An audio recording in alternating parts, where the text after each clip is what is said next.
Hola, buenas tardes. Soy José Sandoval, miembro de Hazte Sentir. El día de hoy estamos honrados de recibir a una gran mujer con un testimonio ejemplar, la doctora Pilar Calva. En esta conferencia, Juicio ético para las vacunas del COVID-19, nos hablará sobre consideraciones éticas en torno al tema de la obtención y aplicación de vacunas contra el COVID, tema que resulta de gran interés. Bienvenida, doctora. Siéntase como en casa. Nos alegra y nos motiva mucho el tenerla aquí presente. A continuación, les daré una breve semblanza sobre la doctora Pilar Calva. Ella es médico cirujano con especialidad en genética humana y una subespecialidad en citogenética, en París, Francia, donde laboró en el servicio del profesor Jérôme Lejeune. Cuenta con una maestría en bioética y actualmente es profesora de diversas universidades e instituciones. Ha participado en foros a nivel nacional e internacional en la ONU, comparecencia en la Suprema Corte de Justicia de la Nación en México a favor de la inconstitucionalidad de la ley del aborto en el Distrito Federal, así como en la Asamblea Legislativa de Argentina y Costa Rica. Pilar es miembro de la Academia Pontificia para la Vida de 2003 al 2012, del Consejo de Bioética del Episcopado Mexicano y del CELAM, de la Asociación Panamericana de Bioética, de la Academia Mexicana de Bioética y del Observatorio Regional para la Mujer de América Latina. Fellow de Culture of Life, asesora de derechos del concebido del Instituto de Rehabilitación para la Mujer y de Expovida. Es ganadora de la Medalla de Liderazgo Anáhuac en Bioética en el 2004. Nuevamente, bienvenida, Pilar. El micrófono es tuyo. Muchas gracias. Quiero agradecer a José Sandoval la invitación a través de Hazte Sentir, ¿sí? Y les decía que no había estudiado tanto desde mi última tesis. Me pusieron a estudiar muchísimo con el tema. Entonces vamos a empezar. Sé que voy a meterme a conceptos difíciles. Trataré de simplificar lo más posible, pero lo que quiero es que ustedes tengan un panorama de qué es lo que hay que analizar cuando uno quiere entrar a este tema, ¿no? Entonces voy a compartir pantalla. Aquí ya está, ¿verdad? Muy bien. Aunque me pidieron aspectos éticos, no podía dejar de meter aspectos genéticos, ¿sí? ¿Por qué? Porque realmente el tema de genética, genómica, lo vamos a ver ahora, está íntimamente ligado al tema ético y hay que comprenderlo. No sé si es una diosidencia, pero me dio mucho gusto hoy cuando me desperté y vi que justamente hoy, el 21 de Gennaio, que es GN en italiano, enero, del 2021, es considerado venerable el profesor con el que tuve el privilegio de estudiar. El profesor Jérôme Lejeune, el día de hoy, es un día de manteles largos, yo los pondría ahí, y quería decirles que él me llevó a tener la inquietud que ahorita voy a presentar. ¿Qué es lo que Lejeune aportó para mí? Eminentemente siempre poner la inteligencia al servicio de la verdad, ¿no? Él fue una persona que perdió el premio Nobel, como ustedes habrán visto en algunos de los artículos que les han estado seguramente inundando sus WhatsApp, sus correos, ¿no? Él pierde el premio Nobel porque fue fiel a la verdad, ¿no? Él nos enredó diciendo como premio Nobel voy a poder influir más, ¿no? Entonces él, sí, él es una persona que también me inquietó siempre investigar, ¿no? Y de ahí viene la primera base de mi plática. En primer lugar, decirles que se puede analizar este tema y otros temas cuando uno tiene que decidir en ética, es decidir tomar decisiones en actos humanos, en donde interviene la voluntad, ¿no? Y se puede decidir de dos formas. Se puede decidir de manera científica, y entonces, pues tuve que recordar conceptos, les decía incluso tomar clases. Quiero agradecer aquí, además de Lejeune, a un buen equipo que tuve para tomar clases de biología molecular e ingeniería genética, aunque de base soy genetista, bueno, tuve que recuperar varios conceptos. Hay que entender conceptos de medicina, porque al final de cuentas estamos hablando de pacientes, ¿no? Y pues la vida me ha llevado, sin ser exactamente mi campo, por querer ayudar a la Iglesia Católica en el tema de los contagiados de COVID, sobre todo cuando veía que eran sacerdotes con pocos recursos. Entonces me llevó a involucrarme, entonces como médico pues estoy involucrada en el tratamiento, en la ayuda a estos pacientes, es decir, sé lo que es la enfermedad, la hemos vivido, la vivo todos los días, ¿no? Entonces hay que saber medicina. Después vienen las áreas que más me cuestan trabajo, ¿no? Viene el área de ética, que es un área de toma de decisiones, una ciencia racional es la filosofía, seguimos en el campo de las ciencias, y finalmente uno puede elevar al campo de la teología moral, ¿verdad? Y vamos a ver cómo el principio del cual vamos a trabajar, me dicen los teólogos moralistas, que es la cruz de los moralistas, ¿no? Es el concepto más difícil, ¿no? Esa es una forma de tomar decisiones, y otra forma de tomar decisiones es esta inmediatez en la que vivimos, ¿no? Nos llegan no sé cuántos conceptos diferentes, a veces información encontrada, con las redes muy rápido, y entonces pues esto invita a llevar el relativismo ético, porque ni siquiera nos da tiempo de entender lo que está pasando. A mí me ha llevado 2 buenos meses estudiar profundamente lo que aquí les voy a presentar de manera sencilla, porque a lo mejor ustedes no están involucrados en el tema como yo no lo estaba antes, ¿no? Tenía una cierta idea general, y entonces vienen las verdades a medias o que acaban no siendo verdades, entonces pues uno se posiciona en su toma de decisión de acuerdo a quién lo dijo, quién me cae bien. Esa es la otra forma de tomar decisiones. Entonces, el relativismo lo dejamos a un lado, ¿no? Y nos vamos a meter hoy a ciencia. Vamos a empezar con la ciencia médica, ¿no? Entonces, hay una definición específica de vacuna, que es la que todos los médicos hemos aprendido, ¿no? Una vacuna es estimular la producción de lo que naturalmente hace nuestro cuerpo, que son producir anticuerpos, cuando se presenta un organismo, ¿no? Entonces, lo que no hacen es que nos presentan una versión débil y no, que no enferma, no patógena, del agente infeccioso o de alguna de sus partes, ¿no? Entonces, para eso requiere una ingeniosa manipulación del agente infeccioso, que puede ser un virus en este caso, es una bacteria también, ¿verdad? Hasta lograr una variante del mismo que sin producir enfermedad sea capaz de despertar la reacción inmunológica del huésped, ¿no? Habitualmente las vacunas clásicas, como veremos más adelante, pues te ponían directamente o el virus o la bacteria completa o una de sus partes en una versión debilitada, ¿sí? Pero ahora hay una nueva propuesta de vacunas que hace un poco más complejo el tema, ¿no? Esta otra parte de hacerlo es mediante ingeniería genética, entonces tengo que revisar rapidísimo algunos conceptos de genética que nos van a servir para entender primero cómo son los virus y segundo, cómo es la maquinaria de nuestra célula y cómo es que estas vacunas en cierta manera juegan con esa maquinaria, ¿no? Entonces, recordarles que el material de herencia se encuentra en una biomolécula, se encontró que es en esta biomolécula que son los ácidos nucleicos, que es el RNA y el DNA, porque las otras 3 biomoléculas entendieron que no estaba ahí porque esas varían con el tiempo, ¿no? Las otras biomoléculas es las proteínas, la grasa y la glucosa, que pueden cambiar. En cambio, esta es una molécula que permanece siempre prácticamente igualita, ¿no? Entonces, hay 2 biomoléculas. Una es la que contiene todo el material de herencia, que es el DNA, que se encuentra en el núcleo de nuestras células. Los seres inferiores no tienen núcleo, pero bueno, pueden tener una molécula de DNA. Es el típica de doble hélice, entonces una escalerita de caracol en doble hélice y tienen información complementaria.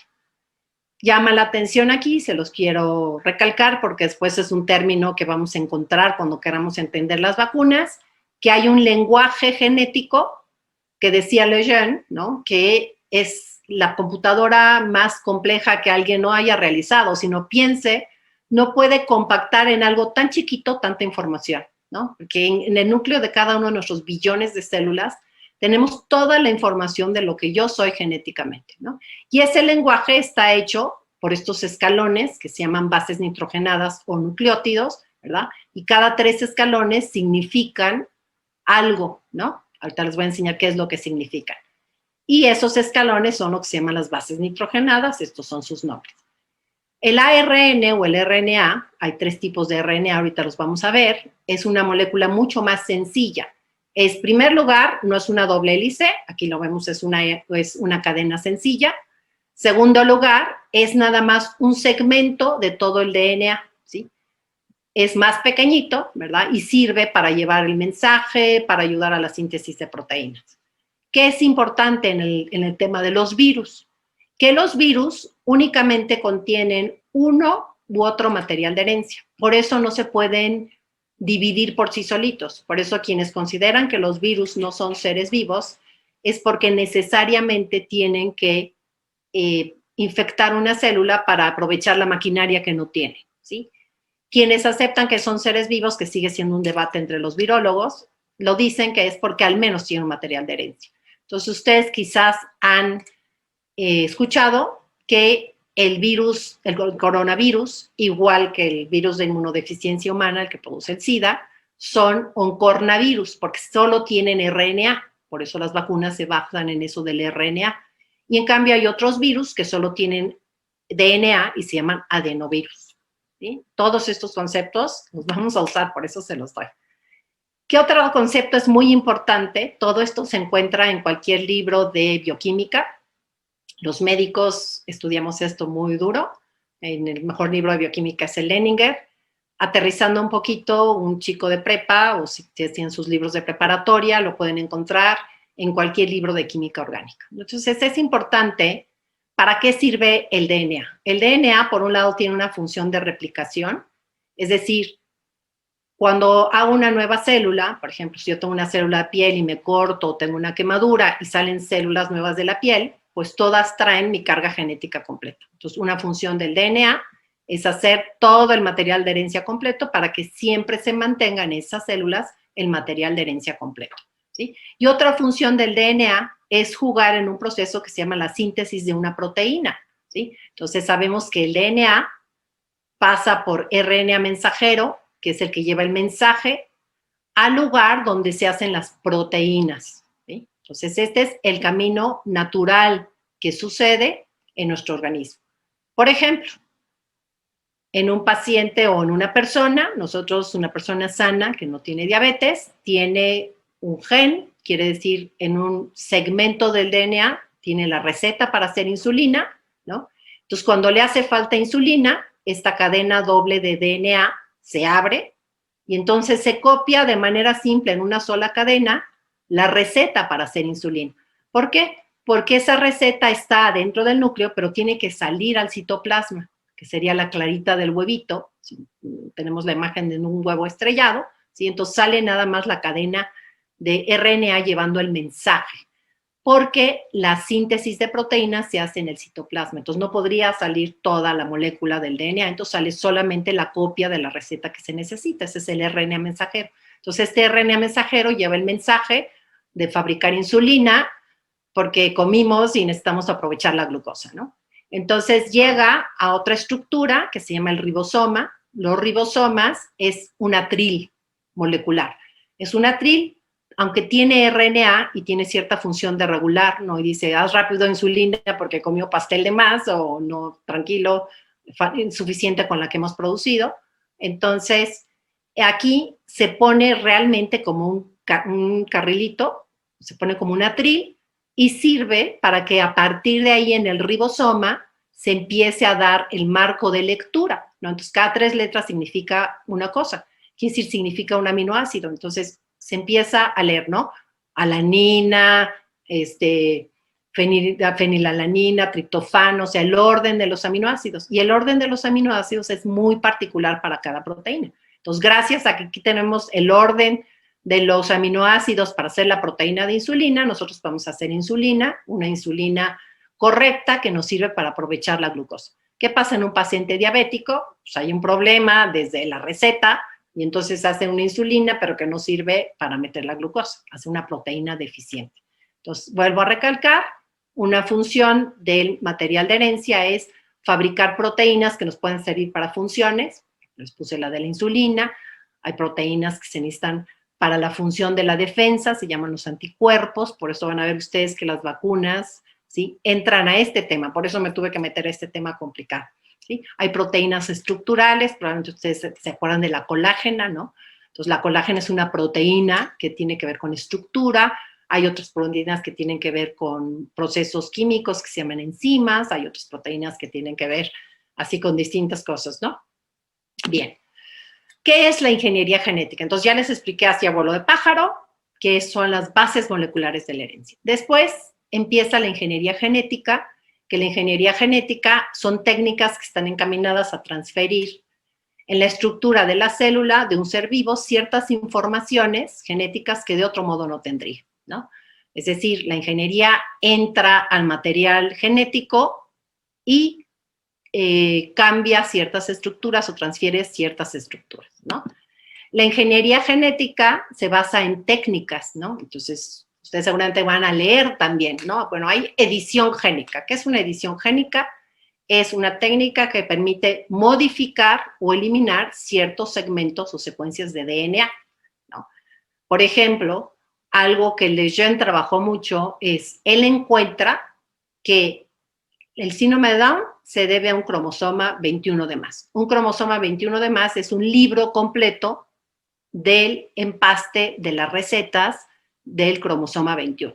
Pero ese libro del 21 tiene recetas de distintas cosas. Entonces, un chiquito que en vez de tener 2 cromosomas 21 tiene 3, tiene un 50% más de esa receta, ¿no? Entonces, es lo primero que se dedicó. Entonces, lo ideal sería en estos chiquitos, en una edición génica, ¿verdad?, poder apagar todas esas recetas extras que tiene y lo curamos, porque no lo podríamos operar de sus billones de células, ¿no? Hay distintas técnicas para hacer esta edición génica. La más conocida ahora, que ustedes seguramente han escuchado y se las explico de manera muy sencilla porque tiene que ver con todo esto de vacunas y otros temas, es la técnica de CRISPR, Cas9, es lo que quiere decir, ¿verdad? Y es la técnica más usada porque es la más sencilla por ahora, barata y efectiva, ¿no? Entonces, son técnicas estas, ¿no? ¿Cuáles son los fines de la ingeniería genética? Cuando uno va a hacer una decisión ética, pues no solamente hay que entender como medio la técnica, es decir, qué se hace, sino para qué se hace, ¿no? Hay finalidades terapéuticas de la ingeniería genética, ¿no?, que es introducir en un organismo o en células humanas un gen, un fragmento que puede ser tanto de DNA o de RNA, que tiene por efecto prevenir y o curar una condición patológica, ¿no? Entonces, hay ingeniería genética con fin de curar. Hay ingeniería genética con fin de finalidad productiva, ¿no? Por ejemplo, el pronóstico de un paciente diabético ya ha cambiado, ¿no? Cuando yo estudié en los 80s, pues al paciente diabético le poníamos insulina de res o de puerco, ¿no?, que al final acababa rechazando. Hoy, gracias a esta ingeniería genética, podemos poner a las bacterias a producir insulina humana, que la ponemos en el frasquito. Ha bajado muchísimo el precio de la insulina y ya colocamos insulina humana. Entonces, se produce insulina en el laboratorio, es la finalidad productiva. Y, por supuesto, en ese campo entra el tema de las vacunas, ¿no? Aquí es usar ingeniería genética para una propuesta de producción de vacunas. Hay también finalidades de alterar la genética, ¿no? Entonces, se puede alterar la genética de un animal o un vegetal, ¿no? Ahí viene todo lo transgénico. Por ejemplo, las leches más comerciales que tenemos también en México son de vacas que han alterado su genética para que sean mejores vacas lecheras, ¿no? Y han usado unas células que son de hámster, que vamos a ver un poquito más adelante, que se llaman CHO, de hámster, ¿no? Entonces, hay finalidades de alteración que son lícitos porque son para el bien de la persona, ¿no? Que más personas puedan comer, que tengamos mejores especies, que aquellos que no pueden crecer el jitomate porque se les congela o hay mucha sequedad, pues pudieran con menor cantidad de agua, ¿no? Sin embargo, en estas finalidades de alterar, y aquí es donde viene otra de las grandes enseñanzas del profesor Jérôme Lejeune, él dice, la mejor investigación es aquella que respeta las leyes de la naturaleza, ¿no? Pero el hombre y el científico en su libertad, el misterio de la libertad humana, ¿verdad?, puede usar estas mismas técnicas con la finalidad de alterar, pero con fines ilícitos, ¿no? Por ejemplo, puede ser con fines eugenésicos, con fines racistas, con fines de terminar con alguna especie, etcétera, ¿no? Y la última es con finalidades experimentales, recordando que el hombre nunca puede estar al servicio de la ciencia, es decir, no nos podemos permitir, aunque sea por beneficiar a muchos, investigar o utilizar a una persona como si fuera un animal de investigación, ¿no? Bueno, después de ese paso rápido por lo que es la ingeniería genética, vamos a un paso rápido de virología, ¿no? Entender qué es un virus. Me han preguntado algunos, ¿no?, que para qué se usan estas células, que por qué se están usando esas líneas celulares con respecto a las vacunas. Bueno, aquí nos va a quedar muy claro, ¿no? Entonces, ahora, libros y libros de virología. Les digo, esto me ha hecho estudiar muchísimo y todo lo que yo aquí les simplifico en estas diapositivas, ustedes lo pueden revisar en cualquier libro de virología, es material científico. Bueno, Un virus no crece ni se desarrolla en medios de cultivo inertes, como lo hacen las bacterias y otros microorganismos, ¿no?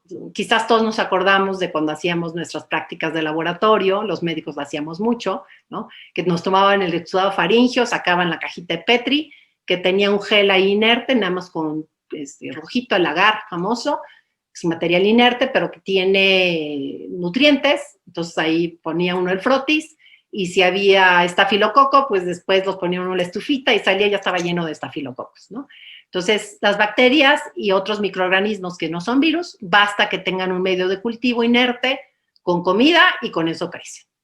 Sin embargo, los virus no. Los virus necesitan medios de cultivo con células vivas para poder crecer ese virus, porque el virus, acuérdense que tienen una maquinaria incompleta. Entonces, necesitan haber células vivas en ese cultivo para que ellos se sirvan de sus sistemas bioquímicos y el virus pueda replicarse, ¿no? Entonces, cuando se desarrolla una vacuna, como estamos trabajando con virus, pues el desarrollo de la vacuna, ¿no? La producción de la vacuna o probar la vacuna, se necesitan cultivos con líneas celulares. Ahí es la razón por la cual se necesitan cultivos celulares.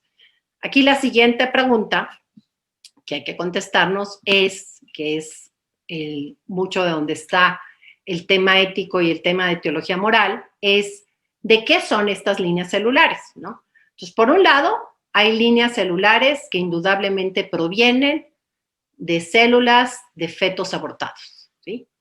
No son, aunque se llaman human, por ejemplo, embryonic cells, no es el mismo concepto porque en los 60, 70 ni siquiera teníamos todavía el tema de las células madre, ¿no? Este empieza más a los años 2000, ¿no? Entonces, no son propiamente de embrión, porque en la etapa embrionaria no está esta diferenciación. Entonces, realmente son no solamente estas líneas celulares tomadas de abortos provocados, sino abortos provocados bastante avanzados, ¿no? Van a ver, son 18 semanas, por ejemplo, porque ya se necesita que sean particularmente de un tejido en especial, ¿no? De acuerdo a los diferentes virus, ahorita les voy a poner un cuadrito de diferentes vacunas, como que a ciertos virus les gusta más un cierto tipo de células. Entonces, no solamente les gustan para crecer, sino también les gustan para alojarse ahí. Nosotros sabemos que indudablemente, como clínicos en el tema del COVID, que en general al coronavirus le gustan las células de pulmón y en sí de todo el tracto respiratorio. Por eso traemos la mascarilla, porque en general entra por el tracto respiratorio, es la vía que más le gusta para entrar, es donde más se aloja y por eso tenemos que tener las oximetrías y entonces todo va, ¿no? Entonces, hay estas líneas celulares, son los nombres complicados, ¿no? Entonces, esta es pulmón, toma de pulmón, esta es toma de pulmón, la PER6, que se usa mucho también para vacunas, es tomada de retina, del ojo. La PER6, pues aquí está, que datos que no me quiero meter mucho, pero bueno, es la famosa que se habla, que son de 18 semanas de embarazo, ¿sí? Uno de 18 semanas de embarazo, pues son 9 y 9, son 4 meses de embarazo, ¿no? Ya la mamá percibe movimientos fetales, el bebé está como lo ven aquí, ¿no? Y la toman específicamente, ¿no? Y a partir de ahí, entonces, las toman de ahí y la pregunta es cómo permanecen las células hasta 40 años después o 50 o 30, ¿no? Porque las células, mientras uno las mantenga en cultivo, ya la persona ya puede no estar aquí, pero yo sigo cultivando esas células. Entonces, sí hay líneas celulares que se originaron por fetos abortados hace a lo mejor décadas, ¿no? Y las puedo mantener ahí, pero su origen es de feto abortado, ¿no? Las HEK son las que más se han usado en el tema de las vacunas que hoy vamos a platicar, ¿no? Entonces, este es un reporte de la FDA, que es impresionante. Estas son Human Embryonic Kidney Cells. Entonces, hemos visto que el coronavirus también le gusta el riñón. Por eso algunos pacientes, ya cuando están muy graves, pues llegan a hacer falla cardíaca y falla renal. Además de todo el tema de la coagulación intravascular diseminada, es soltar coágulos en todos lados, ¿no? Entonces, dice aquí el feto, hasta donde puedo recordar, era completamente normal, no había nada malo, las razones del aborto eran desconocidas para mí, ¿sí? Entonces, bien. Aquí vemos otro tema que se ha hablado y que es real, ¿no? Antes de esta, ya hay otras vacunas que se aprovecharon de líneas de células de feto abortado. Sí, claro, sí es cierto, ¿no? Ustedes las ven aquí, los diferentes tipos de vacuna, aquí los fabricantes, y aquí llama la atención que están las mismas líneas celulares de las cuales yo hablo, ¿verdad? Y habrán ustedes escuchado que cuando más empieza a brincar el tema es cuando sale la de la rubiola, y entonces dicen, esta de rubiola viene, pero se enteran después de haberlo hecho, ¿no? Hoy ustedes ven este cuadro, pero les voy a dar una dirección que está muy serio, muy bien hecho. Yo me metí a todas las bibliografías y verdaderamente son reales, ¿no? Donde para los padres de familia pone alternativas, ya hay prácticamente, más bien hay para todas estas vacunas, alternativas de vacunas desarrolladas de otra marca que no usaron células de feto abortado, ¿no?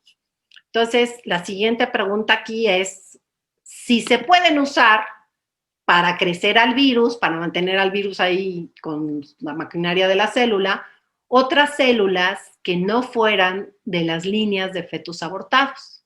Y me sorprendió muchísimo encontrar esto en esta ardua investigación que estuve haciendo, ¿no? Si alcanzan a ver, tienen mejores ojos que yo, y si no, les magnificamos después. Fíjense, todas las bibliografías, que además son de journals científicos, ¿no? Son de 2020. ¿Por qué? Porque en 2020 es cuando se están desarrollando las vacunas. Entonces, aquí estoy hablando específicamente de las vacunas para el coronavirus, ¿no? Entonces, las vacunas del COVID, hay protocolos de investigación que no están entre los 3 primeros que salieron, pero que sí están utilizando para crecer a los virus alternativas que no implica usar células de feto abortado, ¿no? Unas que se usan mucho, que tienen hasta un nombre muy simpático, son las Vera Monkey Cells, de chango, ¿no? Me llamó la atención que hay 2 de origen humano, ¿no? Unas son células humanas perinatales, entonces se toman de cordón umbilical y de placenta postnatal. Todos sabemos que una vez que nace el bebé, pues el cordón umbilical y la placenta ya no se usan. De hecho, se toma la sangre del cordón umbilical para las células madre. Entonces, de ahí se aíslan y hay líneas celulares que sirven igualito que las otras para crecer. Y esta es, bueno, hay otra humana que es esta línea celular, que además si ustedes las googlean, se pueden meter al laboratorio y cuánto cuestan y, ¿no? Para qué sirven y, ¿no? O sea, están comercializadas igual que las tomadas de feto abortado, ¿no? Entonces, esta es de un tipo de leucemia. Ahí está otra, las cells, son tomadas del cérvix humano. Es decir, yo me imagino, ¿no? Es lo que se toma en un Papa Nicolau. En un Papa Nicolau tomamos células del cérvix humano y de ahí se puede hacer una línea celular, o más bien ya está comercializada una línea celular. Hay otras que son de otras especies. Aquí tenemos 2 de hámster. De este hecho, esta de hámster, las CHO de hámster, han servido para que las grandes productoras de leche en nuestro país, las principales marcas, ¿no?, han hecho una modificación genética a través del uso de estas células, ¿no? Entonces se han usado ahí. Bueno, y aquí tenemos otras, este es de planta, este es de insecto, etcétera. Entonces, la respuesta de si hay alternativa de crecerlas en otra, sí. Y van a sorprenderse cuando les diga quiénes son las compañías que lo están haciendo y la razón por la cual lo están haciendo. Lo veremos un poquito más adelante. Bueno, ahora vamos a ver un poco de fisiología o fisiopatología.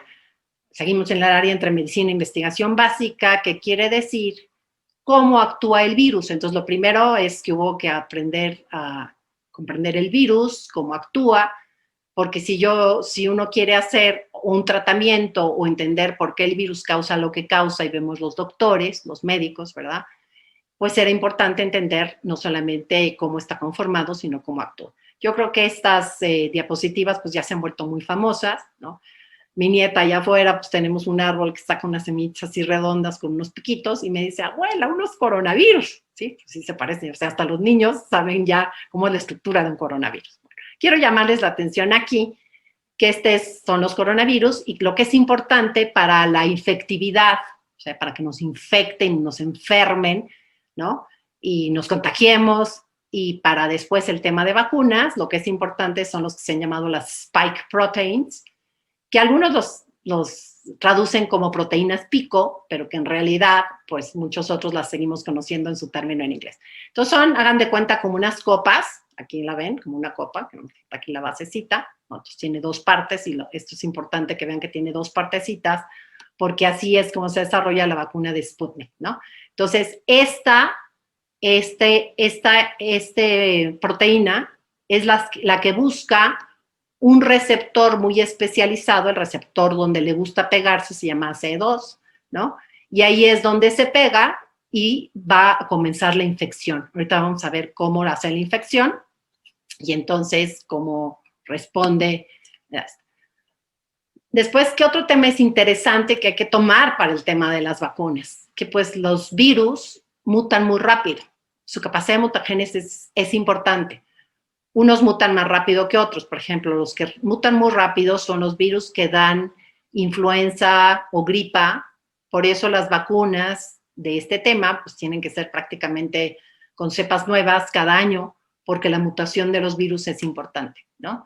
El otro virus, o sea, yo creo que este ya se volvió el virus más estudiado, antes le ganaba el del VIH, ¿verdad? Para el cual, pues no hemos podido todavía encontrar vacuna, ¿no? Y eso que no tiene una alta capacidad de mutación, ¿no? Entonces, mutación es que cambia algo en su genética, eso significa mutación. ¿Para qué se muta un virus? Para defenderse y poder seguir sobreviviendo, ¿no? Entonces, cuando trata uno de atacarlo o él ya ve que está viendo, se muta para poder tener una cepa nueva y que pueda seguir infectando. Noviembre del 2020, Reino Unido reconoció que había una nueva mutación y Sudáfrica en diciembre del 2020. Entonces, ahorita hay al menos 3 cepas y no sabemos todavía si las vacunas funcionarán para todas las cepas, si estas cepas pueden aumentar las muertes, ¿no? O si estas cepas harán más severa la enfermedad o incluso más fácil o más difícil el contagio, ¿no? Es decir, todavía esta es información muy reciente desde el Centro de Enfermedades de Atlanta, ¿no? Puesto en una sencilla. Bueno, ahora vamos al tema, después de esta introducción un poco larga, pero creo que nos permite llegar y entender el tema de vacunas. Aquellos que han sido mis alumnos lo saben, que les digo, lo más importante no es que yo venga a resolver, ¿no? Casi ustedes a lo mejor, bueno, pero díganos, ¿nos la ponemos o no nos la ponemos, ¿no? Creo que lo más importante, que es lo que me enseñó Lejeune, es que todos debemos entender la verdad, porque la verdad nos va a hacer libres. Entonces, yo prefiero que comprendan perfectamente bien el tema. Ahorita es el tema biológico, que es complejo, y lo he tratado de simplificar. Me enseñó Lejeune, quien sabe mucho puede hacer simple un tema, quien no sabe tanto lo va a hacer terriblemente complejo. Entonces, espero que lo esté haciendo sencillo. Bien, tipos de vacunas, ¿no? Y aquí es donde empezamos a ver el tema, ¿no? Las dos primeras, yo les puedo decir, son las vacunas clásicas, ¿no?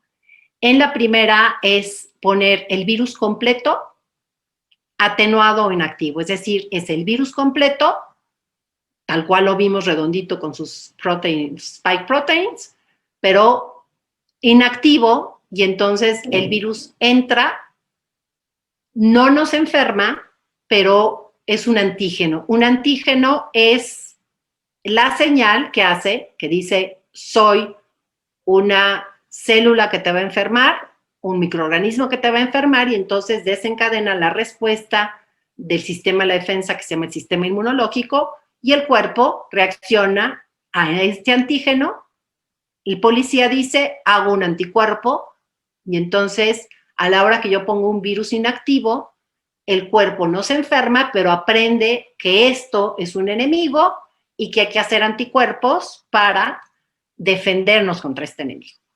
Después está la propuesta de estas todavía no ha salido ninguna, pero después las voy a poner en un cuadrito que vean cuáles están en desarrollo. Esta es la más clásica, como que la mayor parte de las vacunas se hacen así. En esta se propuso hacer una vacuna en donde no se metiera completo el virus, sino solamente los spike proteins. Simplemente con que reconociera esas copitas rojas que les enseñé que se llaman las proteínas pico, ¿no? Con que reconozca eso, pues ya va a ir en contra de esa parte que es la que nos infecta, ¿no? Esta también está en evolución, todavía no tenemos, pero es una manera bastante clásica. Estas dos se basan en la primera definición que yo les di, que en realidad es la que yo estudié como de vacuna en los 80s, ¿no? Me actualicé y se sigue usando esa definición, pero estas sí son clásicamente una vacuna, porque se expone al organismo a un agresor, un antígeno, y hace que el organismo haga un anticuerpo. Estos 3 últimos tipos de vacunas ya se combinan con ingeniería genética. Estoy de acuerdo, al final pretenden lo mismo, que el cuerpo haga defensas contra este virus. Sin embargo, no lo hace por la vía clásica de meter el virus, sino ya entran en ingeniería genética. Si ustedes ven la definición de ingeniería genética, ¿no? Entonces, una vacuna se basa en vectores virales, se los explico sencillo, y ahorita voy a poner un video de 4 minutos que espero que con esta explicación quede, y si no, aquí abajo tomen foto de la liga, ¿sí? Y pueden verlo cuantas veces sea necesario, ¿no? Una de ellas es en base a vectores virales, así es como se ha desarrollado AstraZeneca y la vacuna rusa de Sputnik, de la cual, por cierto, he encontrado poca información científica, se ha publicado poco. Entonces, un vector viral quiere decir como un camioncito de un virus inactivo, de otro virus distinto, que va a llevar solamente la enfermedad, la información del coronavirus. Es decir, no mete todo el coronavirus, solamente mete el RNA, que es la información genética que trae el virus. Y otro virus distinto se le llama el vector, que es como el transportador de esto, ¿sí? Después, las siguientes vacunas, que quizás son las que más hasta hoy nos han nombrado, es Pfizer y Moderna. Pfizer y Moderna, las dos son vacunas que se basan en RNA mensajero. ¿Se acuerdan que yo les dije? El RNA mensajero es el que lleva la página de la receta que está en un libro completo en el núcleo y lleva el mensaje para ser leído en el ribosoma y producir algo, ¿no? Entonces, en esta es una vacuna donde se introduce RNA mensajero, es decir, queda en la definición de ingeniería genética o manipulación genética. Y hay unas vacunas que cuando tomé mi clase de biotecnología, ingeniería genética, me decía este investigador que serían las más estables, las mejores, pero son las más difíciles de desarrollar. Y entonces aquí, pero bueno, es también ingeniería genética, es decir, sí estamos jugando con el genoma, ¿no? Porque estamos introduciendo, no RNA, sino DNA, información genética, ¿no? Pero ¿qué es DNA? El virus es RNA, pero se modifica para que ya directamente meta información de DNA, por eso es un poco más largo. Entonces, espero que con esta explicación podamos ver este video, ¿no? Está subtitulado en español, me hicieron un gran trabajo algunos chicos, que les agradezco, ¿no? De subtitularlo en español, que estaba en inglés, más subtitulado en inglés. Espero que algún día pudiera yo ponérselos en español. Quiero decirles que la fuente de este video es de un sitio que se dedica a producir vacunas. Es decir, ellos están planteando la realidad de lo que pasa y quiero que pongan mucha atención de la información que ustedes obtienen aquí. Me pareció muy buen uso del multimedia. All COVID-19 vaccines being developed aim to produce immunity to the SARS-CoV-2 virus by stimulating an immune response to an antigen, usually the characteristic spike protein found on the surface of the virus.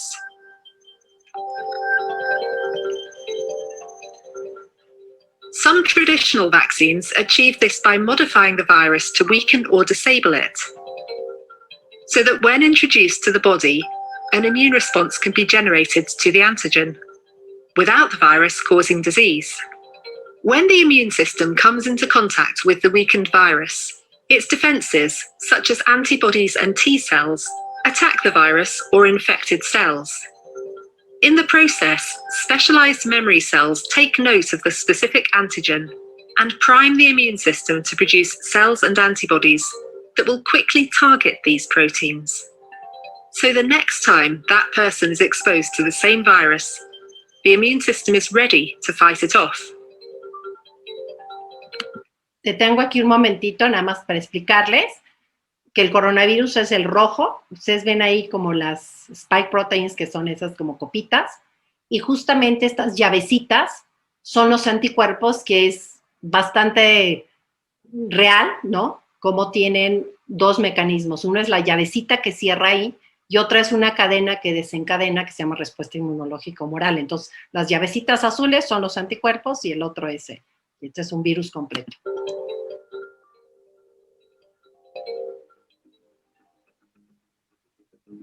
Instead of using the whole virus, another way to trigger immunity involves using just fragments of it, like the spike proteins. These subunit vaccines have the advantage of being relatively easy and cheap to produce, and are incapable of causing disease because these fragments are not able to infect host cells.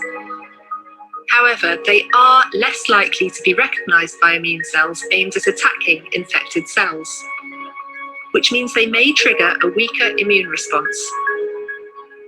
Because of this, subunit vaccines often include chemical agents called adjuvants, which are designed to stimulate a stronger immune response, and booster shots may also be required. Not all vaccines are designed to introduce antigens to the body. Some work by using cells in a patient's body to produce the antigens themselves. Examples include viral vector vaccines and mRNA vaccines. In both cases, the goal is to get a short fragment of genetic code taken from the target pathogen, in this case the SARS-CoV-2 virus that causes COVID-19, into the patient's cells. Aquí estamos viendo este segundo grupo de vacunas, que son las últimas 3, ¿verdad? En donde ustedes están viendo esa como lombricita, cafecita que acaba de entrar al núcleo de la célula, es el RNA, ¿no? Entonces, ahorita voy a explicar en esas qué tipo hay. Checking the cellular mechanisms, these kinds of vaccines mimic the way viruses normally reproduce during natural infection. But rather than creating copies of the virus, the cells only produce large amounts of antigen that then usually trigger a strong immune response. Viral vector vaccines achieve this by inserting the genetic code for the antigen into a harmless virus, which effectively acts like a delivery system to get the code into the cells without causing disease. Vector-based vaccines can be complex to develop, but they can trigger strong immune responses without the need for adjuvants. And in theory, one type of vector can be used to deliver code for a range of different antigens, which can speed up vaccine development.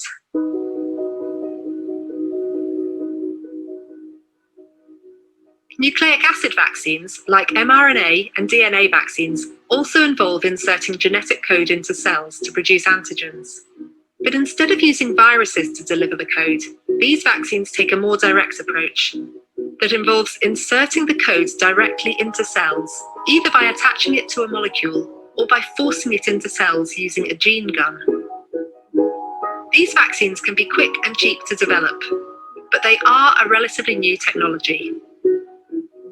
With hundreds of COVID-19 vaccines now in development, it's likely that a mixture of different approaches will be needed in order to stop the global spread of this coronavirus and end the pandemic.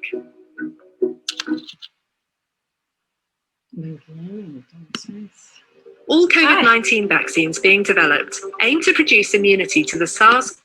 Muy bien, entonces, pero bueno, dejé la liga.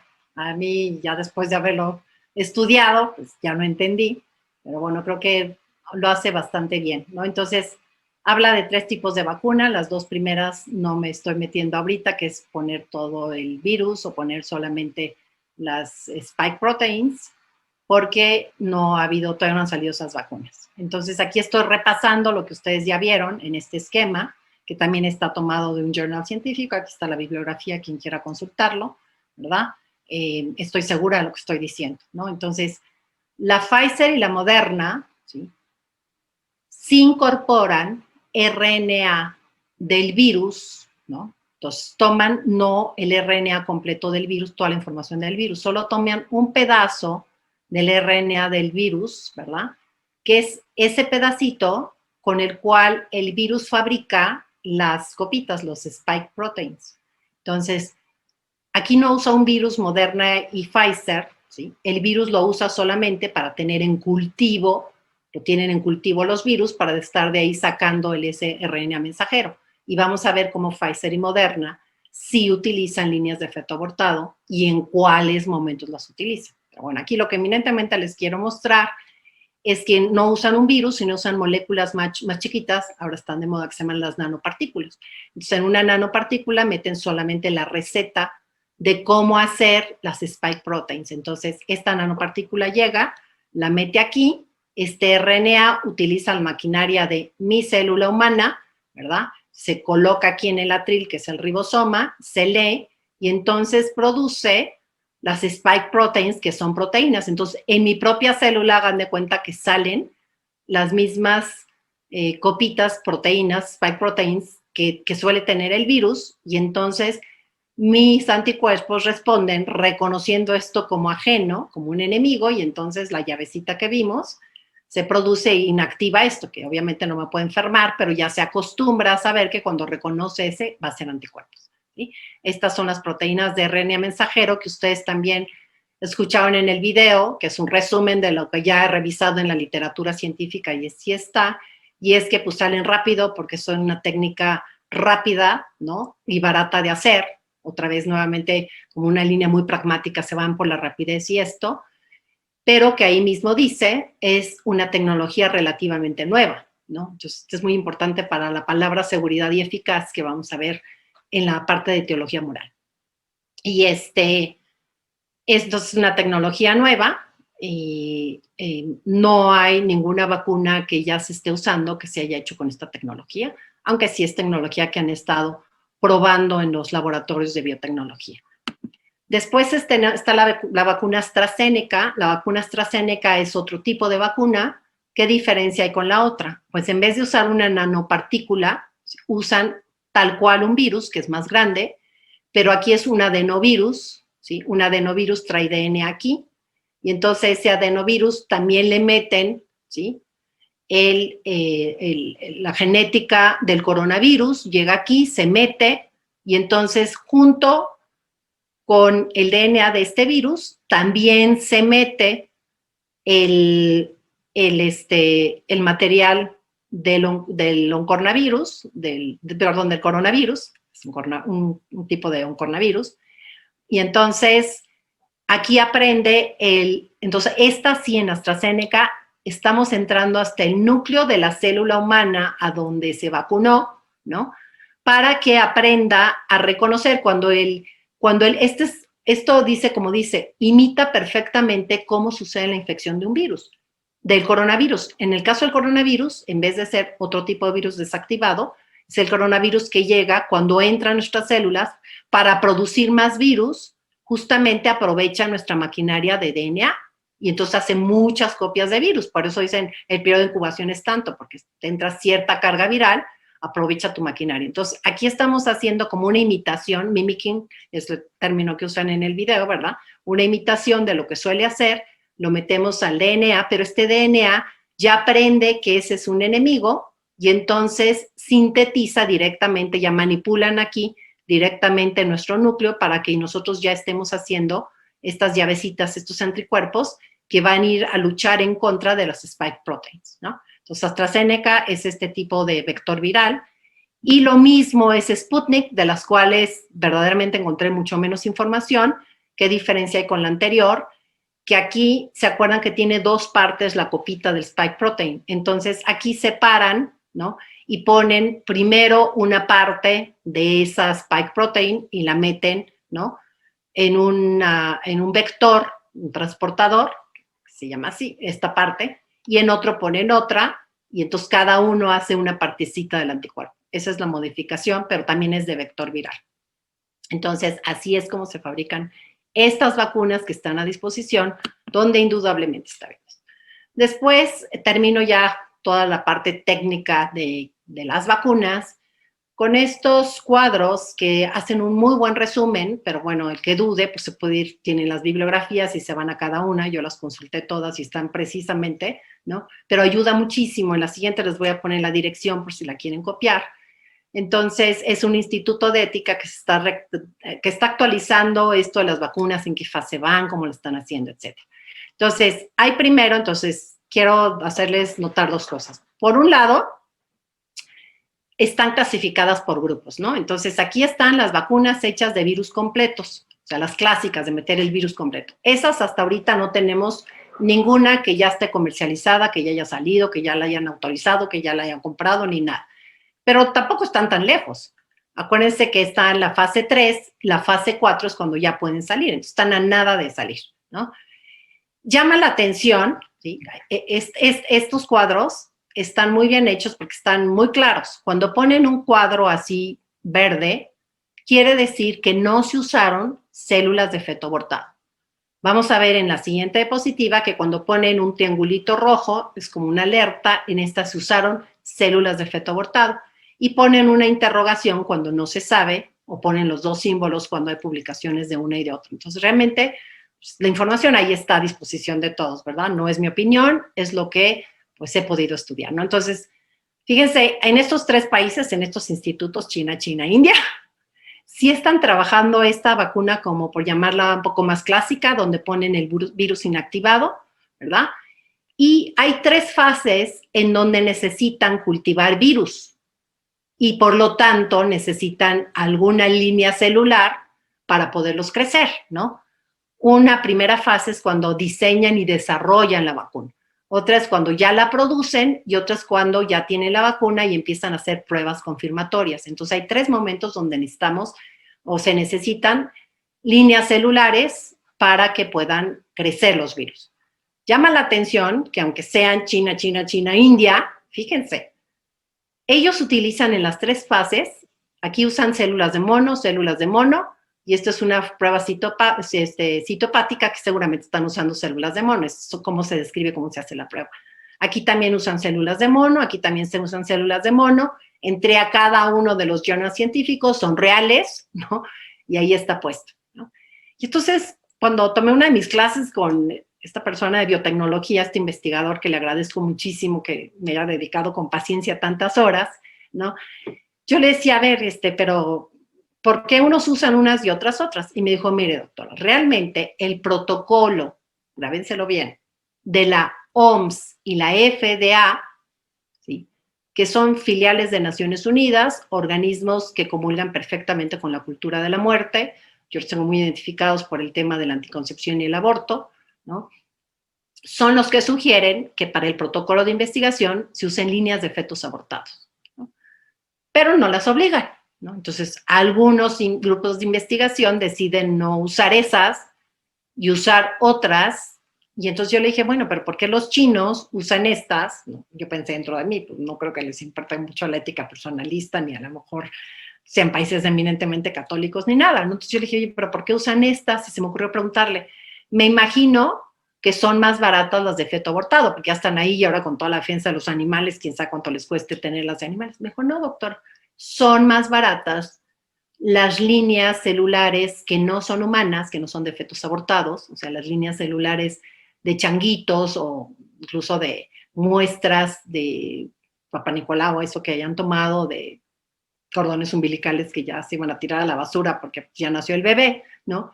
Esas son más baratas. Entonces es interesante, ¿no? Cómo estos países no los usan por una cuestión ética, sino por una cuestión económica de ganancia, pero finalmente pues, están dando la alternativa para que no se usen, ¿no? Entonces estas están en desarrollo, unas un poquito más atrás, pero pues estas ya están bastante adelante, ¿no? Aquí tenemos las basadas en proteínas, quiere decir nada más en spike protein, y aquí es lo que yo les decía, por ejemplo, China también usa en la fase de desarrollo las células de feto abortado, las HK, por eso tiene el triangulito rojo, pero después en la fase de producción se fue a las de hámster, pero acá volvió a regresar, ¿no? Entonces tiene aquí. Y esta, pues, usa estas otras de hámster, pero aquí vuelve a usar estas, ¿no? Entonces, esta un poco más adelantada, esta más atrasada en la fase 1, pero bueno, ahí van. Y esta es más clásica porque nada más se pone una parte del virus, ¿verdad? Estas son las de, bueno, aquí también tenemos, me llamó la atención hasta el nombre de este instituto de investigación, ¿verdad? El Instituto Médico Juan Pablo II en Estados Unidos, que está haciendo una basada nada más en la spike protein. Usan una partecita del virus atenuado, van todavía muy atrás, ¿no? Pero bueno, ahí van, es decir, al menos sí hay esfuerzo de lograr hacerlas de otra manera diferente que no implique el problema ético de usar células de feto abortado, ¿no? Y aquí sí quiero comentarles que aquí sí hizo la alerta, es decir, Rubiola ya había pasado el tema. Aquí sabíamos que iban a buscar una vacuna y sí hubo pronunciamientos de distintos países del mundo. A mí me tocó corroborar en un par de seminarios, ¿verdad?, donde se pedía de antemano que desarrollaran las vacunas evitando el uso de las líneas de feto abortado, ¿no? Entonces, bueno, yo pienso que estos habría que apoyarlos porque siguieron el mensaje, ¿no? Entonces, este instituto, ¿no?, tienen su política usar líneas celulares éticas, ¿no? Usan eminentemente células humanas perinatales, es decir, de cordón umbilical, ¿y por qué aquí todavía pone en cuestionado qué van a usar para confirmarlas? No es porque no sepan, sino porque todavía no llegan al momento de tener que hacer pruebas confirmatorias. Y aquí está la liga, donde ustedes pueden estar viendo este cuadro que se está actualizando constantemente. A mí me parece un cuadro bastante serio. Bueno, y aquí ven lo que yo les decía, que no usaron, que usan y que a veces usan, a veces no, y que no sabemos, ¿no? Después la AstraZeneca, aquí está, que es el transportador viral, ¿no? ¿Qué tipo de células usa? De fetos abortados en todos sus pasos, ¿no? Y aquí está la referencia, la consulté y efectivamente es totalmente real lo que dice aquí. Y después tenemos aquí las que más han estado en discusión, ¿verdad? Y que me puse a la tarea de ponerme a leer el artículo, ¿no? Para estar segura de lo que yo estaba diciendo, ¿no? Y efectivamente, la Pfizer no utiliza líneas de fetos abortados, ni en el diseño, ni en la producción, ¿no? Aunque, ¿por qué no las utiliza? Porque el diseño lo hace con computadora, ¿no? O sea, están secuenciando con computadora, entonces, por pedacitos que toman, completan y secuencian y diseñan con computadora, ¿verdad? Paso 2, deben de estarlo haciendo también con computadora, porque nada más dice que no usan células.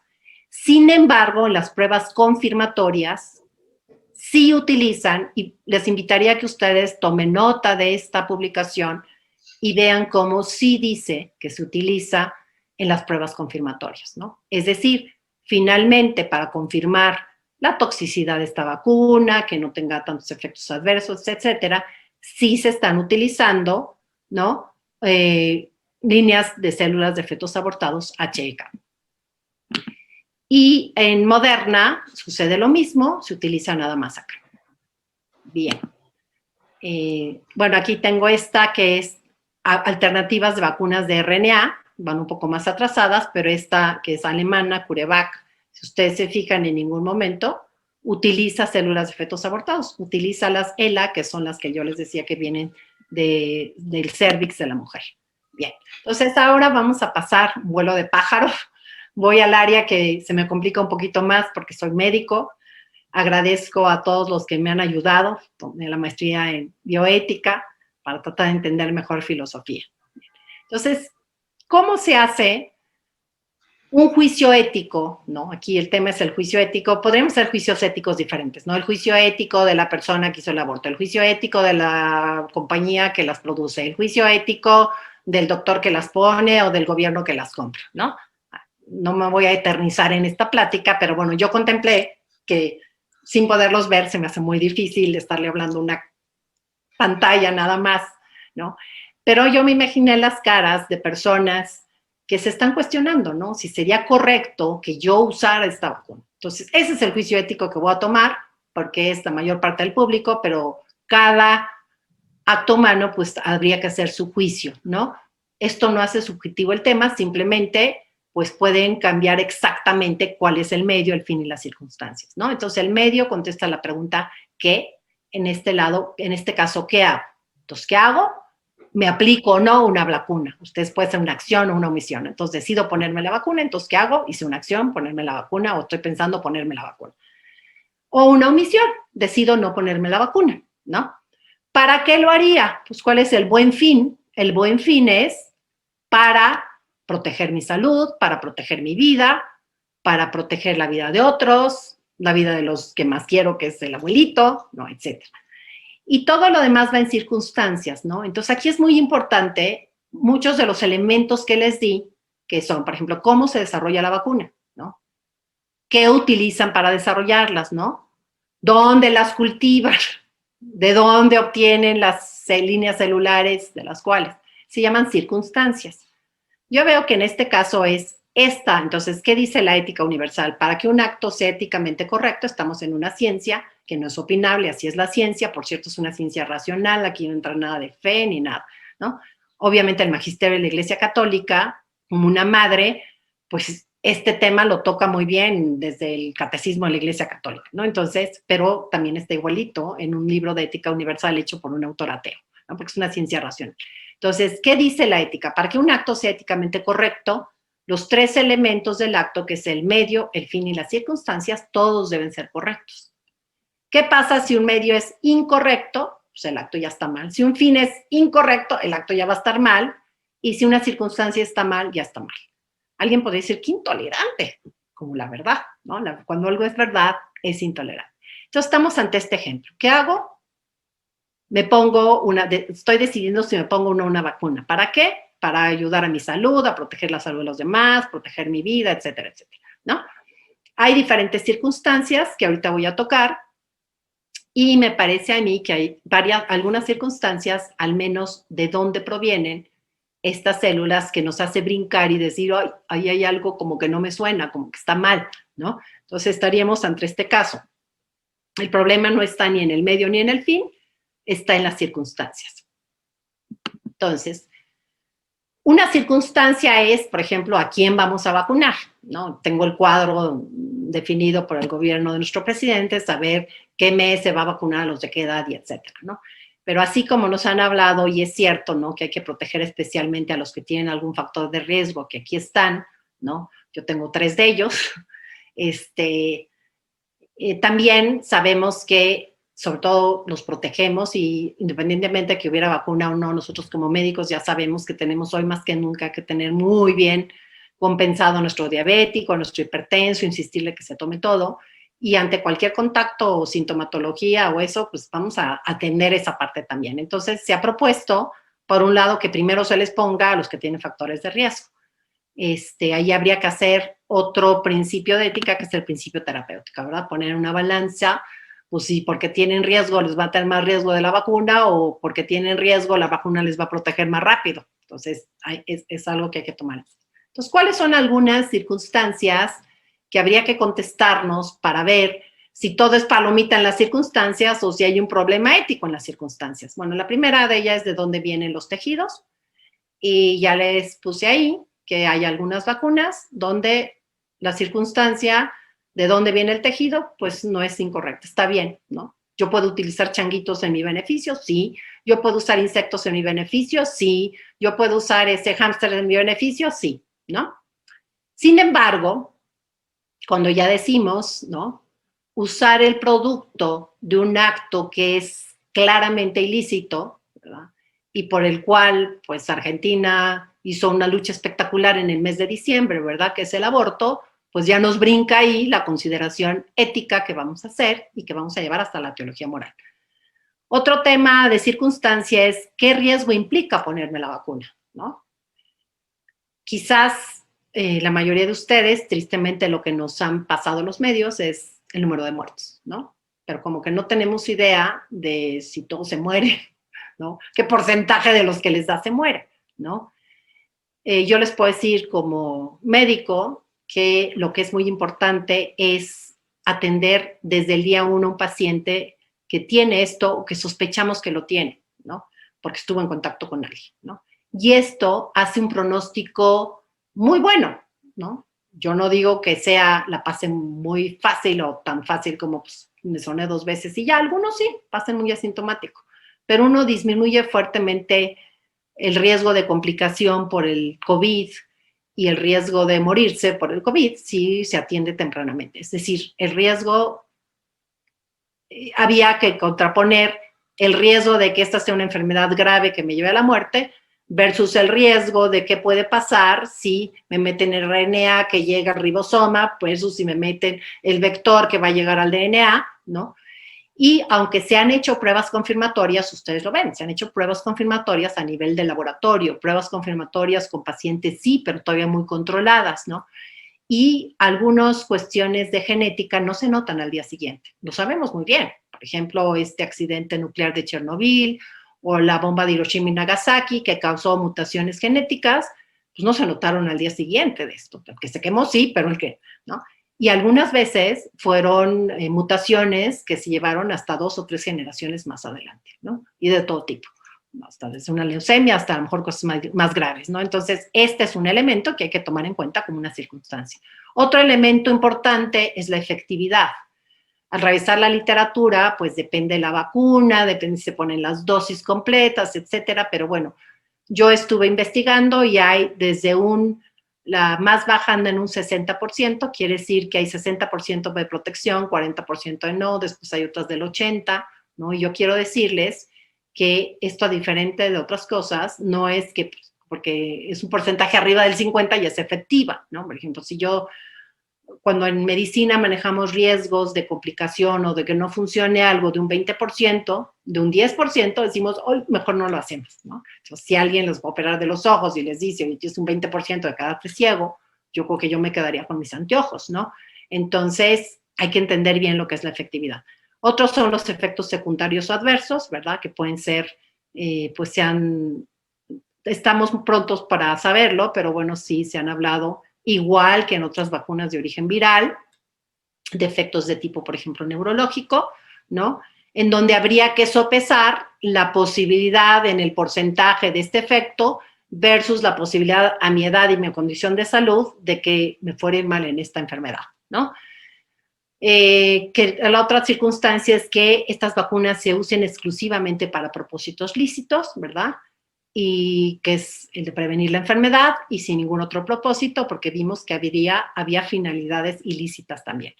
Otro tema de circunstancia es la justicia en la distribución, y el último de ellos es considerar la inmunidad natural, ¿no? Desde el principio hemos escuchado el término de inmunidad de rebaño, es decir, es una enfermedad nueva que necesitamos que más población ya tenga anticuerpos para que no tengamos problemas. Entonces, son todas estas circunstancias. Esto es lo que les puedo decir en ética. Ahora voy a la cruz de los moralistas, y que fue mi cruz, ¿no? Y que efectivamente aprecio toda la literatura que he podido leer, ¿no? Y que me han tenido que ayudar a entender perfectamente bien. Y cuando yo le decía a alguno de estos grandes moralistas, pero a ver, dígame a este profesor, ¿cómo defino? Y me dijo, mira, el principio de la cooperación con el mal, los mismos teólogos moralistas, ¿sí?, hemos determinado que es la cruz de los moralistas, es decir, es el tema más difícil de entender. Entonces, voy a simplificarlo. Incluso hay terminologías diferentes que usan los diferentes moralistas serios, que llamaría yo, ¿no? Entonces, bueno, un libro muy clásico de teología moral es el de Rollo Marín. Tiene un cuadro donde habla de la cooperación del mal. Aquí había dos más, pero bueno, los quité porque realmente los términos que hoy se han utilizado están en estos dos y para no hacernos bolas. Entonces, ustedes han visto que hablan de la cooperación con el mal, ¿no? Material, indirecta, pasiva y remota. Esos son seguramente los términos que ustedes han estado oyendo. Entonces, aquí entendemos qué es cada uno. Entonces, la cooperación con el mal, por su modo, puede ser positiva o negativa, ¿no?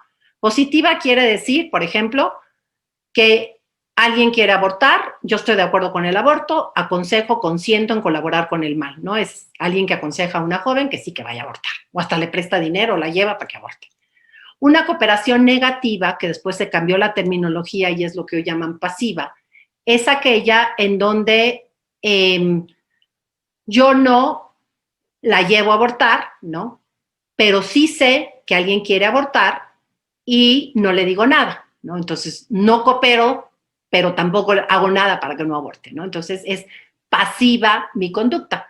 Así es el tipo de colaboración en este tema. Es decir, yo no impido, no denuncio, ¿no? Y es por eso una de las palabras y los elementos puestos muy claros en este principio, ¿no? Si ya se va a usar algo que tenga origen ilícito, tendríamos que estar denunciando, ¿no? Es decir, o sea, pues no me queda de otra que esta, o es la única que me están ofreciendo, más yo no estoy de acuerdo con esto, ¿no? Y por la intención puede ser formal, quiere decir que uno tiene la mala intención de obrar con el mal, ¿no? Entonces, yo estoy de acuerdo con que una mujer aborte, esa es una cooperación formal. Y una cooperación material, que es el término que han escuchado en este debate, en este tema, ¿verdad?, de las vacunas, dice cuando uno coopera a la mala obra, pero no tiene la mala intención de cooperar, ¿no? Y hay dos tipos aquí, inmediata, inmediata.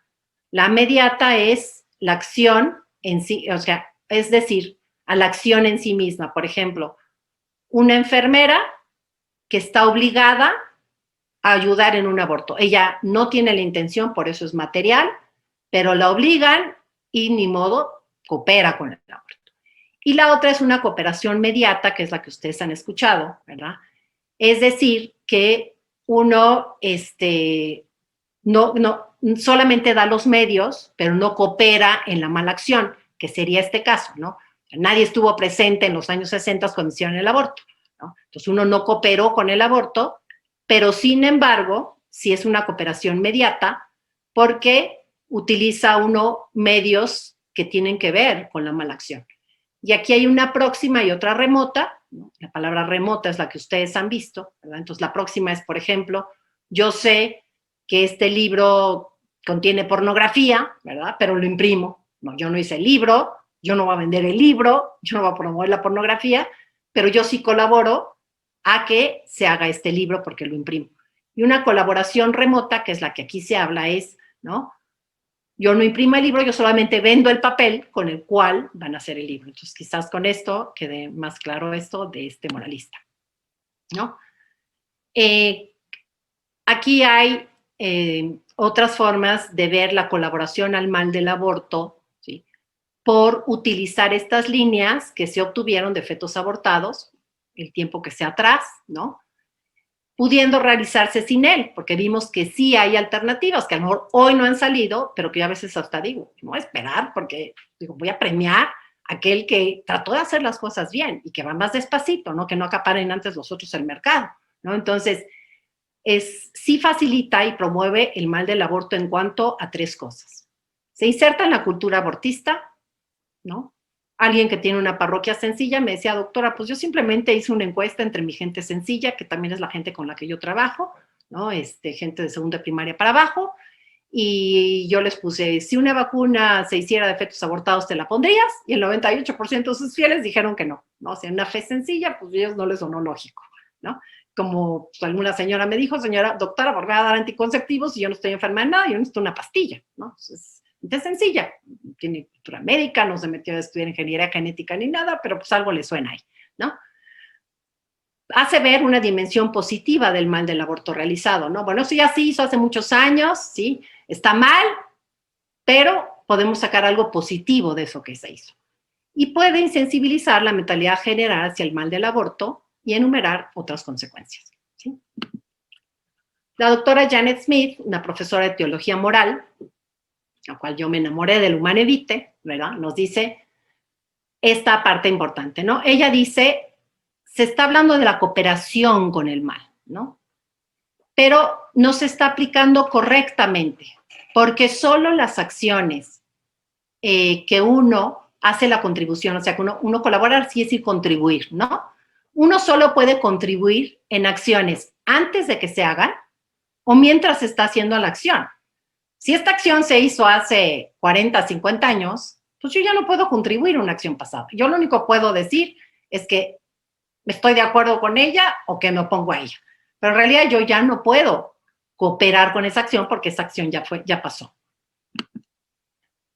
El hecho de que el uso de las vacunas de líneas de celulares fetales abortados no sea una forma de cooperación con el mal, ¿sí?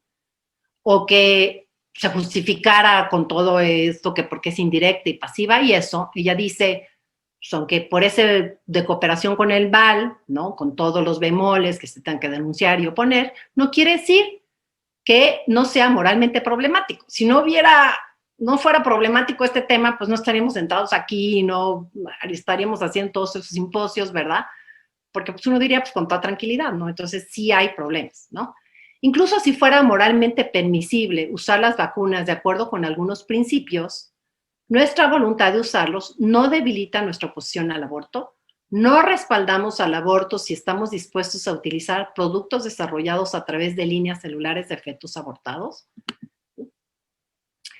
Después hay este comunicado, ¿verdad?, de estos obispos, ¿no?, que dice, aquí me quedó otra cosa clara, que es la concatenación, ¿no? Entonces, el principio teológico de cooperación material difícilmente se puede aplicar al caso de las vacunas elaboradas a partir de líneas celulares fetales, ¿no? Por lo que se dijo anteriormente, ¿verdad? Porque es algo que ya se hizo, entonces ya no cooperamos, ¿verdad?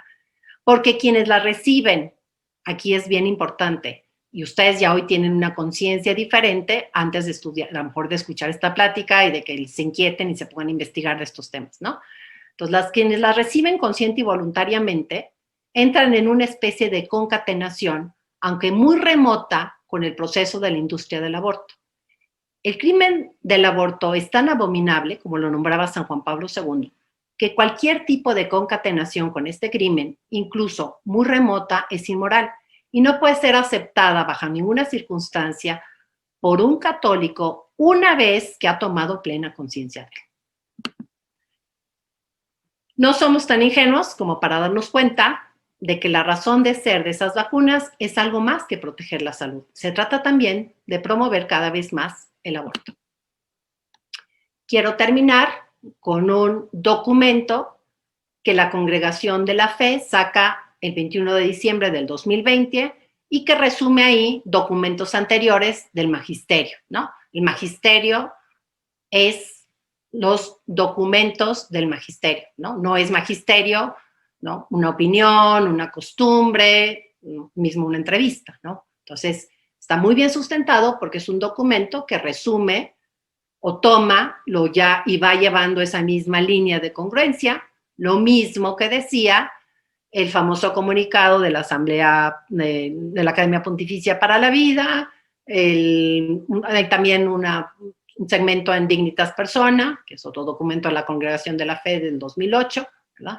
Y entonces tomo este documento a manera de conclusión de todo lo que hasta ahorita hemos visto. Dice, dado que un católico debe ser siempre fiel al magisterio auténtico de la Iglesia, no podemos dejar de lado cuanto ha afirmado recientemente la Congregación de la Fe. En su número 5 nos dice, la vacunación no es, por regla general, una obligación moral y que, por lo tanto, debe ser voluntaria. Entonces, aquí lo tenemos muy claro, ¿no? Quien decide vacunarse, bien. Quien decide no vacunarse, bien. O sea, no podemos hacer obligatorio eso, porque además nos quitarían, en la línea de Naciones Unidas, lo primero que nos quieren quitar nuestra libertad, ¿no? Después, segundo punto, desde un punto de vista ético, tal cual enuncio como está el documento, la moralidad de la vacunación depende no solo del deber de proteger la propia salud, sino también del deber de perseguir el bien común, especialmente para proteger a los más débiles y más expuestos. Ahí, hasta ahí el documento. De ahí que todos, por deber natural y sobrenatural, quinto mandamiento del Decálogo, debamos intentar cuidar nuestra salud física y la de nuestro prójimo, no como fin en sí mismo, sino como medio para alcanzar la vida eterna. Es por ello que el punto tercero de esta misma nota aclara. Quienes por razones de conciencia rechazan las vacunas producidas a partir de líneas celulares procedentes de fetos abortados, deben tomar medidas con otros medios profilácticos y con un comportamiento adecuado para evitar que se conviertan en vehículos de transmisión del agente infeccioso. En particular, deben evitar cualquier riesgo para la salud de quienes no pueden ser vacunados por razones médicas o de otro tipo y que son los más vulnerables. Esta razón de conciencia que se plantea en este párrafo es entendida por algunos o bien como una probable cooperación con el fruto de un pecado, o bien como un probable motivo de escándalo teológico, con los más pequeños y simples en la fe, conforme San Pablo, absteneos de toda apariencia de mal. Al enunciarse en el documento de la Congregación de la Fe que la prevención debe venir de vacunas eficaces y seguras desde el punto de vista sanitario, es decir, vacunas eficaces y seguras está 3 veces en el documento de la Congregación de la Fe. ¿Sí? Por eso decía, fíjense bien cuando hablo de eficacia, cuando hablo de seguridad, porque está en el documento. Es decir, parecería que el documento solo toca un punto, no toca todos estos puntos que son muy interesantes. La no obligatoriedad, ¿no? El que alguien se puede poner a vacunarse, pero tiene que tomar otras medidas de prevención, como hasta ahorita hemos tomado, ¿no? El distanciamiento, la mascarilla, ¿no? El hacer más tamizajes de anticuerpos, saber quiénes ya tenemos, etcétera, ¿no? Entonces dice, a nuestro juicio, parecería más prudente para las personas sin riesgo actual de complicaciones por COVID-19 esperar tanto a los resultados de las actuales vacunaciones como a la posibilidad de otras vacunas éticamente lícitas. Por último, siendo un tema discutido hoy en día entre moralistas serios, no puede dejarse de lado el consejo de San Alfonso María de Ligorio, doctor de la Iglesia y patrono de los moralistas, que planteaba que ante temas discutidos en teología moral, el confesor, dejando de lado su opinión personal, debe seguir siempre la opinión más benigna respecto del penitente. Muchas gracias.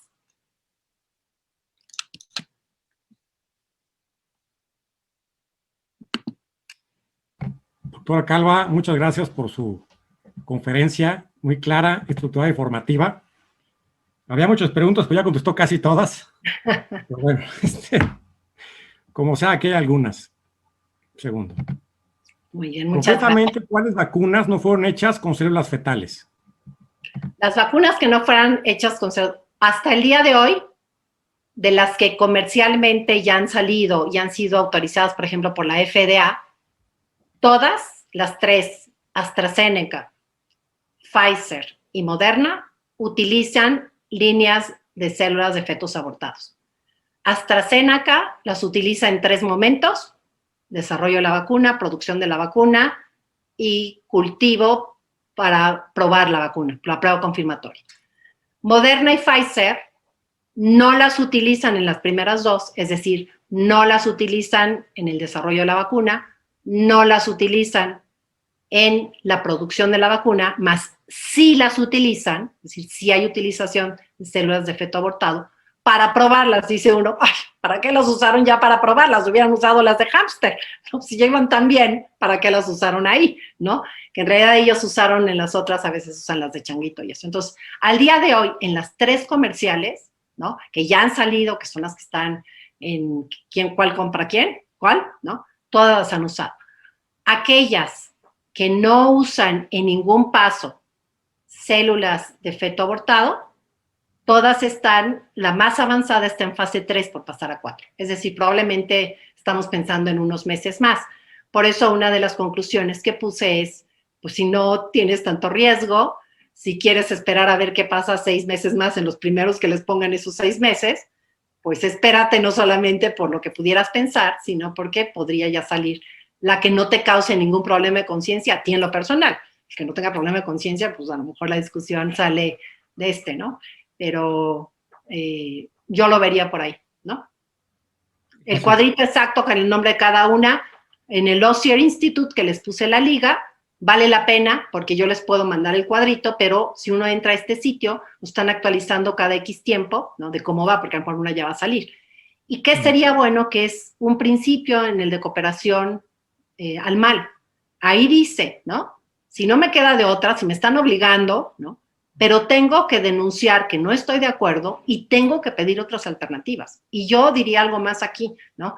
Varios de ustedes veo cara de empresarios, no sé si lo son, pero yo diría, ¿no?, si algo se posiciona en el mercado, pues es muy difícil que algo después llegue y cambie ese mercado, ¿no? Y aquí diríamos, oye, pues mejor esperar, porque yo verdaderamente quiero abrir camino a aquellos que a lo mejor por una razón ética no usaron células de feto abortado, que a lo mejor porque pues, les salían más baratos las de changuito, pero bueno, el caso es que a mí, que me causa crisis de conciencia, pues los voy a apoyar a ellos, ¿no? Dice, pregunta, si nos ofrecen una vacuna, ¿qué debo preguntar para saber si es confiable éticamente? Ok, hay que preguntar. Primer lugar, ¿de dónde tomaron las células que sirven para cultivar a los virus? Porque ya vimos que los virus no pueden crecer si no están con células vivas, ¿no? Ya ahí te brinca la primera. Segundo lugar, hay que preguntar, que a lo mejor se debería poner en primero, ¿qué tan segura es esa vacuna? Y yo generalmente como médico, como sabemos que un médico siempre se complica más, me vayan a operar de lo que me vayan a operar, me vayan a dar, yo le digo, doctor, si tomo esta medicina, si me opera, ¿cuál es el peor escenario? ¿No? Porque nosotros en los médicos decimos, es médico, seguro se complica, ¿no? Entonces, ahí pondría yo en una balanza el riesgo y beneficio, ¿no? Digo, hay un porcentaje X que todavía no lo sabemos de que pudiera pasar esto, que a lo mejor sí es grave, o no, nada más te va a salir 3 ronchitas, ¿no? Ahí yo pues tendría que preguntar, ¿no? Hasta donde conocemos, ¿no? Y yo lo pondría en una balanza con decir, ¿qué pasaría si a mí me diera el COVID y yo adquiriera mi inmunidad natural? Porque todo esto de que meten, sacan y ponen en el RNA y eso, pues es para adelantarte a lo que tu organismo haría, ¿no? Entonces, pues yo también pondría eso en consideración. Y voy a ponerles aquí un ejemplo. Todos seríamos una bola de irresponsables porque no nos han obligado a vacunarnos contra la rabia. Yo podría preguntar, ¿quiénes de ustedes están vacunados contra la rabia? Les aseguro que solamente 2 tipos de grupos de personas. Una, los que son veterinarios, porque tienen más riesgo de que un perro o un ratón los muerda, porque pues, trabajan con animales, que podrían ser transmisores de rabia. Y el otro es cuando alguien ya lo mordió un perro o ardilla o lo que sea y no lo atraparon y no se dieron cuenta, ¿no? Entonces, no todas las vacunas son para todo el mundo. ¿Por qué? ¿Por qué no vacunan a todo el mundo contra la rabia? Porque a lo mejor yendo a misiones, pues no nos esperábamos de un perro de la calle nos muerde, ¿no? Y entonces ya estás protegido por si algún día vas de misiones. Porque la vacuna de la rabia en sí se ha visto que puede ocasionar, y es también un virus, una encefalitis muy similar a un cuadro de rabia, ¿no? Entonces, ¿para qué me arriesgo si tengo tiempo después de vacunar, ¿no? Entonces, sería un poquito sopesar ese principio terapéutico, ¿no? Entonces, ¿qué tanto riesgo tengo de que me vaya mal en la enfermedad, ¿no?